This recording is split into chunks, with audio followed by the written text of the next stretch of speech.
Hello, this is Pastor Don and Donna Long, and here we are in our continuing special editions of Grafted In as we consider the nation of Israel, its history, and what is leading up to, Donna, this very week. That's right. A motion at the United Nations by the Palestinian Authority to unilaterally declare themselves a nation state.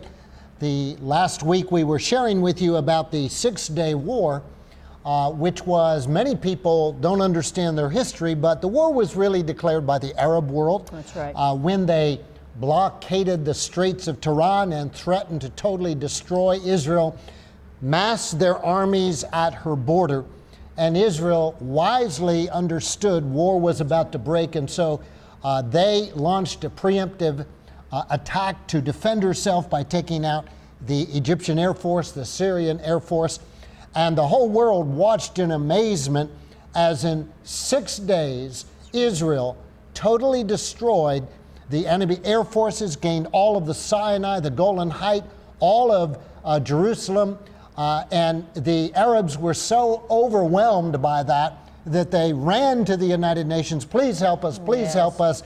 The bully in the neighborhood is beating us up. When in fact, we're the bullies that started it all. The Arab nations were the bullies that started everything. And interestingly enough, now this is after the War of Independence, this amazing war that Nasser and others said was going to totally obliterate Israel, still did not result in a peace treaty. That's right. And people don't understand that. I mean, how many times do you get attacked by people and you win the battle and they still are allowed to refuse a peace treaty? We can't imagine in World War II the Allies being victorious in Nazi Germany and the Germans refused to sign a peace treaty. We can't imagine in World War II that the Japanese, who had launched that war all over the Pacific, when we finally gained the victory there, can you imagine the Japanese saying, no, we're going to refuse to sign a peace treaty? But at the end of the War of 1967, as at the end of the War of Independence, the Arab nations refused to sign a peace treaty. What they had was a ceasefire. In the Arab world, they have always been at war with Israel. They've never agreed to sign a treaty of peace with them. Finally, we have a move by Egyptian leaders, but today it looks like that may be thrown out the door as well. Well, while we talk about the wars that Israel endured after the 67 war, I mean, really, Israel had one desire.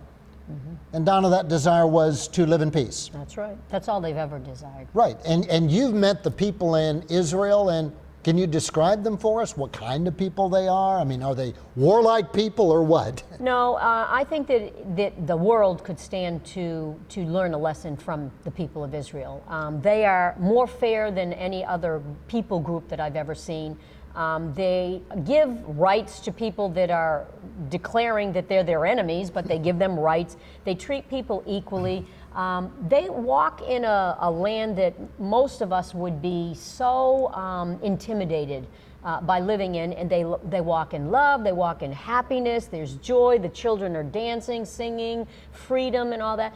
I think that if people were to, if they really wanted to know what the Israelis were really like, all they need to do is go and visit, spend a little time there, and they would find out that it's not quite what the media has made it up to be, that they are, in fact, the most peace-loving people that I've ever come across. Yeah, in fact, in Israel, all the Arabs, and I think, I forget how many million of them there are that live in Israel. That's right. They live better under the Israeli government than they do under their own. Well, the truth is, they're Israeli citizens. That's right. So you cannot be a Jewish citizen in most Arab nations. No, you cannot. Or Muslim nations. But in Israel, even though you're an Arab Muslim, you have full rights under the Constitution. That's right. They will protect those rights. And what is amazing to me, I have to say, is you can be a member of the Knesset, which is their governing body, like our Senate or our Congress, and you can be very anti-Israel. Can you imagine if we had elected senators who regularly stood up in the Senate and denounced the United States and called for the overthrow of the United States. And we as a people would accept them as senators. We would call that treason. That's right. And probably, try them for breaking their oath to support the Constitution. And yet there are Arab members of the Knesset who support the overthrow of Israel, and yet they're in the Knesset. And they're in the Knesset. So you can't say that Israel is not the most democratic nation in the Middle East, if not in the entire world. Well, 1967 didn't end it. In 1963, on October 5th, there was another war, 73, excuse me, and that was called the Yom Kippur War. Why was it called that? Because they were attacked on Yom Kippur, one of their highest holy days. So stop and think about that again. That was a plan. That was a premeditated planned thing. The Israelis, when there's been wars, have always been tried to be sensitive, as we, the United States, have tried to be sensitive to the religious holidays of our enemies. When Christian nations fought, like in World War II, so-called Christian nations would fight, on days like Christmas, there would be a ceasefire on both sides, out of respect for the religious holidays. And democracies, by and large, have tried to follow that, and Israel and the United States have tried not to launch major attacks against enemies on Ramadan or on their holidays. And yet it was at Yom Kippur that the Egyptians and the Assyrians attacked Israel. That's right. Now in Yom Kippur, if you understand what goes on in the celebration, that is the most religious day in the life of a Jew. Right. And for all Orthodox Jews, they would not have their televisions on. They would not have their radios on. They would not answer their phone. They would not answer their phones. This is basically a holy day where they're focused on God. That's right. And it was that very time that the Syrians and the Egyptians again launched a major attack against Israel with the threat of wiping her out. They knew that on that day they were most vulnerable. As the attack was launched, word had to spread through Israel. Now, Israel's the size of New Jersey. If you can imagine all the neighboring states around New Jersey suddenly attacking the state, and you have no way to communicate with your military, grab your weapons and come defend us. And they were running through neighborhoods and riding bicycles and motorcycles and banging on doors to tell people, you got to get back. Come and report to your stations. That's right. And in that first week, it looked like Israel was going to be totally overwhelmed. Up on the Golan Heights, and if you go with us to Israel, we'll take you there. There was massive tank battles. And I'd love to take a whole time and share with you about Avigdor Kehalani, who is one of the great heroes in the Israeli military, a general who survived terrible wounds in the Sinai in the 1967 war. And he's on the Golan, and he's got like half a dozen tanks, and there's over 100 Syrian tanks coming to overwhelm them. And absolutely miraculous that these Israeli tankers, they'd have a tank blown up, they'd get out of it, go to another tank. Absolutely amazing that they were able to stem the tide of this assault of tanks up in the Golan. In that first week, over 2,000 Israeli soldiers were killed in 1 week. Now put that in perspective. Right. All the time that we've been in Afghanistan, we've not lost 2,000 soldiers. But in 1 week, 2,000 Israeli soldiers were killed. Let me give some perspective to you. In terms of the equivalent percentage of population, in other words, 2,000 soldiers out of their population, in our population, that would be the equivalent of 500,000 U.S. soldiers killed in 1 week. In 1 week. Can you imagine an attack launched against America in which 500,000 of us died in 1 week? 500,000. That would mean that every one of us would know somebody personally who's been killed, or by an acquaintance who's been killed. Every one of us would be touched by that. It would be an overwhelming tragedy, even if we won the war. That's right. 500,000. Well, in Israel, those 200,000 Israeli soldiers were killed in 1 week, and Israel came to within 1 day of being defeated. 1 day, had they not been able to hold the tide, they would have been defeated. But they did turn the tide. Yes, they did. And amazingly, they rose to the task. And we know because God was with them. That's right. God is with Israel. And the ones who mess with Israel, be it our nation or any other nation, Donna, what does the Bible say about that? It says those who bless Israel will be blessed. And those who curse Israel will be cursed. Will be cursed. There are two sides to that. And when that battle turned around, the Israeli tank battalions overwhelmed the remaining Syrian army and were on their way to Damascus. That's right. That's right. And once again, by the way, in Egypt, the Israelis finally repelled that attack, and once again were across the Suez Canal and threatening Cairo. And the Egyptians and the Syrians again ran to the world powers, crying to the United Nations and to the powers of Europe. Stop those Israelis. They're going to overwhelm us. And again, the United States stepped in. Where was the outcry when Israel was standing within days of their own destruction? Where was the outcry then? Where were the nations of the world when it looked like Israel was going to be wiped attacked? off the map? Where were the nations of the world on day one, on Yom Kippur, condemning Syria and Egypt? Where was the United Nations resolution? We condemn that that assault against an innocent nation, and we will send our troops to help protect them. Where was that? Right. The answer is, Donna, it wasn't there. It wasn't there.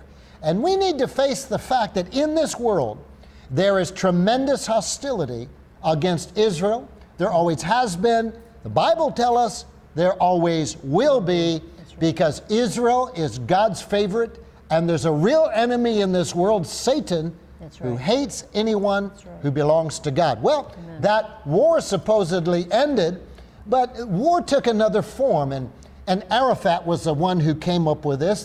They realized that militarily, they were not going to be able to overwhelm Israel. They tried the War of Independence, they tried in 1967, they tried in 1973. And by all means, there's no rational explanation when you outnumber the people you're trying to attack, when you outnumber them 10 to 1, 20 to 1, 50 to 1, there's no rational explanation for why you're not able to win those battles. But the Arabs decided then that they were going to have another war. And they launched what we know as the Intifada. That's right. And the Intifada said, we're going to start blowing them up. We're going to go in and we're going to blow up civilians. We're going to demoralize them. We're going to get them so demoralized. And they launched a terrorist war. That was launched by Arafat, by the way, who at one point was given the Nobel Peace Prize. Give me a break. Hypocrisy. Help me understand how supposedly sane people in this world give a peace prize to a man who has launched the Intifada, whose charter of his organization has never changed, that he's out to destroy Israel, who gets a prize because he shook hands at the Oslo Accords, even though anybody who reads Arabic could find out that he went back to the Palestinian nations, the Arab nations, and said, I don't mean what I said. Insanity in the world. But what did that look like? Can you imagine that here in the United States? People would strap bombs on themselves and blow themselves up to kill as many innocent civilians as possible. That's right. Now, we tasted that in 9/11, but we tasted that with what? 2 planes in the trade towers, a plane that went into the Pentagon, another plane that would have gone to another site in Washington, D.C. And how tragic. Can you imagine? That was 10 years ago. And we've not had that. Can you imagine if every single week a terrorist blew himself up at a soccer game, a terrorist blew himself up in the local restaurant, a terrorist blew herself up on a local bus, going down the street. Busy time when children are going to school. Right. A terrorist blew herself up on the commuter train going into Boston, week after week. Maybe several times week. a week sometimes. Private homes were blown up. Buses were demolished. Family cars, restaurants in the middle of weddings. Suicide bombers showed up. And the Arabs would say, we're only throwing stones at the Israelis when they tried to enforce laws. Only stones? I encourage you to look at the pictures that you're seeing on the screen right now. It doesn't look like only stones. No, in the Oslo Accords, the Palestinians had agreed, Donna, we're going to all educate our children toward peace. The Israelis immediately put into their curriculum for children to try to understand the Arabs, try to understand the Muslims, but within the Palestinian education, it was still hatred of Jews, hatred of Israel. Their textbooks for teaching even math, 2 dead Jews plus 3 dead Jews equals how many dead Jews? Teaching that to a 6-year-old? No, they never change. They educate. Look at the pictures you're seeing now. These are children being taught to strap bombs on themselves, how to fire weapons. Unsuspecting or just plain ignorant liberals give their money to help Palestinian youth camps. Doesn't that sound so nice? What's going on in Don't these you think camps? Of swimming and games and great things? No, these Palestinian youth camps are training their children how to fire weapons. That's right. My goodness, absolutely amazing. Yes. And in the midst of all that, the real center of the battle has been over what the Bible calls, Donna, the mountains of Israel. That's right. The mountains of Israel. We know them as Judea and Samaria.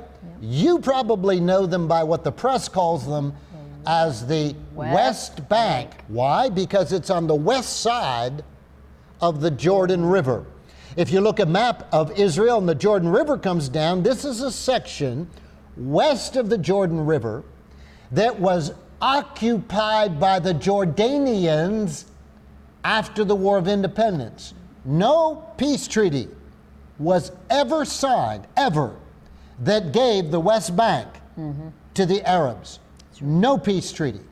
No agreement. The British, when they divided the British Mandate up and gave 3/4 of it, and we went over that about 5 weeks ago, when they gave up 3/4 of the land that belonged to the Jews, they gave it up to the Arabs.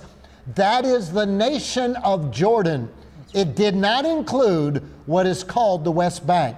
The West Bank is part of the land that was promised to Israel. And it's what God calls the mountains of Israel. And interesting, when you read in the Bible, God says that his people are to come back and settle the mountains. The mountains of Israel. That's right. And we've been there. Yes. And that's exactly what they've done. Plant trees and plant vines. The mountains will bring forth, the trees will be planted once again. And That's right. every year, we travel through the mountains of Samaria. That's right. And we find the wonderful communities of Jewish people, communities as small as maybe a few hundred and as large as 3, 4, 5, 10,000 in Ariel, 30,000. They're little cities. They're not That's just right. Little cities, and they're cities. up on mountaintops where no one owned the land and where they didn't kick any Arabs out. And they went up there to fulfill what God said, to settle the mountains of Israel. Right. And that is the land that the world seems to want to take away from the Israelis and give it to a group called Palestinians. And we told you who they really are, to give it to a group of Palestinians in this insane hope that will give them peace. Now, why do I say insane? Well, Israel conquered all of the Sinai, and they gave it back to Egypt, That's right. and they didn't get peace. every time Israel gave land. They gave up Gaza, and what do they get? Scores of rockets fired into their land. That's right. When will people realize land for peace does not bring peace, it brings arrogance and more terror? That's right. And when will the world realize that you do not give any group of people the right to become a nation who have based their ideology on terror? That's right. Quite apart from what the Bible says who the land belongs to, simply common sense. That's right. You do not create a terror state hoping that will make them good people. That's right. And Gaza is the reference point. Gaza is the Let's example. Look and see. They did. They got all of the people, all of the Jews out of Gaza, because let's give that land back to them. Let's see what kind of a state this has been created there now. Right. It's a terrorist state. Hamas has taken over. The terrorists are in charge. That is our model to look at, to say, if you give West Bank back to them, what's going to happen to the West Bank? So the truth of the matter is, if you're watching this right now, here's the truth. You've been lied to. That's right. You have been lied to on a consistent, regular basis by the major news outlets, whether it's TV, whether it's radio, whether it's newspapers. Magazines. There is an absolute fabricated lie about what Gaza's all about. That's right. And the media pictures Gaza as the Israelis suppressing Gaza. Oh no, the Israelis let hundreds of tons of humanitarian aid go into Gaza every single week. What they're trying to not let go in are more weapons that will be fired at them. That's right. And the media would have you believe that Gaza is in poverty-stricken area because of the Israelis. But I ask you, where do the news people stay when they go to Gaza? Why don't they show you the hotels in which they stay? Why don't they show you the restaurants in which they eat? Why don't they show you the new multi-million-dollar shopping malls that they visit? They don't show you that because they don't want you to see the truth. In Gaza, the wealthy are very wealthy. And you can buy anything in Gaza. You can buy at a mall in the United States. Is there poverty? Oh, yes. But who owns that? That's right. Who's creating the poverty? Against their own people. Against their own people. It's not the Israelis that are. It's their own people. And so if you're in Gaza today, if you need an emergency medical operation, the Israelis can clear you to come into their land, and they'll treat you. And they'll treat you, even knowing some women have faked being pregnant and had suicide bombs strapped around them. That's right. Come on, people. What went on in Gaza is what will go on in Palestine if it's created as a state. Not only is it illegal to create a state, not only is it insane to create a state, it is immoral to create a state that is committed to kill and destroy other people. That's right. And I'm with the representative, the woman from Florida, or maybe she's from Minnesota, I'll have to get her name for our next broadcast, who is the chairwoman of the House of Representatives, Foreign Affairs, who has sponsored legislation that should the United Nations approve statehood for Palestine, then her move is then we, the United States, should immediately withdraw all the money that we pay to any nation that voted for it or any agency in the UN that agrees with that. Now, come on, folks. The people of the United States do not agree that Palestine should be a nation. The polls are overwhelming against that. We pay 1/4 of the expenses of the United Nations. 1/4. We're one nation. Where's all these billions of dollars the Saudis have in oil money? How come that's not going to the United Nations? No, they're spending their billions to create mosques and to create terror. And meanwhile, we in the United States are funding the United Nations filled with people who overwhelmingly want to make the Palestinians a nation. Folks, we got to wake up.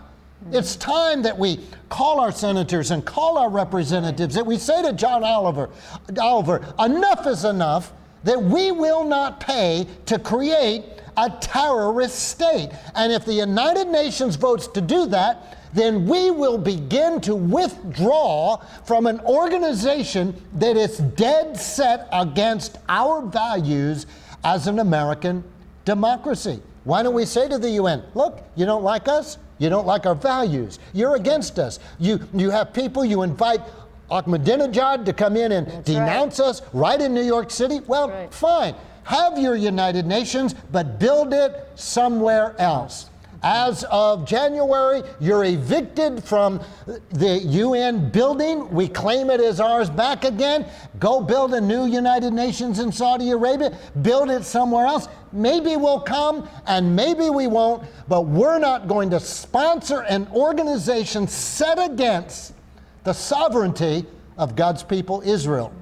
And those are the kinds of decisions that we need to make. So when it comes to disengaging from Gaza and Samaria, let me close with one bit of information. The United States Department of Defense in the 1980s put together a map of land required to adequately defend Israel. They were asked, our most brilliant generals were asked, if you had to defend the landmass of Israel, what would you need for land? And their map, and you're seeing it on your screen now, said that they needed all of what they have, they needed the entire West Bank, they needed all of the Golan Heights and more, and they needed pockets of land in the Sinai Desert. Our military says that you cannot defend Israel if you give up the West Bank. That's right. So hopefully, as this is being broadcast this week, we're going to find out how the United States responds in the Security Council. We have the right to veto. Yeah. Hopefully, other European nations will cast their vote against this insanity. Yes. But it's time that you and I know what's going on. There is a move to come against the people of God and against the democracies of the world. Well, this has been Pastor Don and Donna Long, and we have been Ungrafted In, and we'll look forward to seeing you as you join us next week.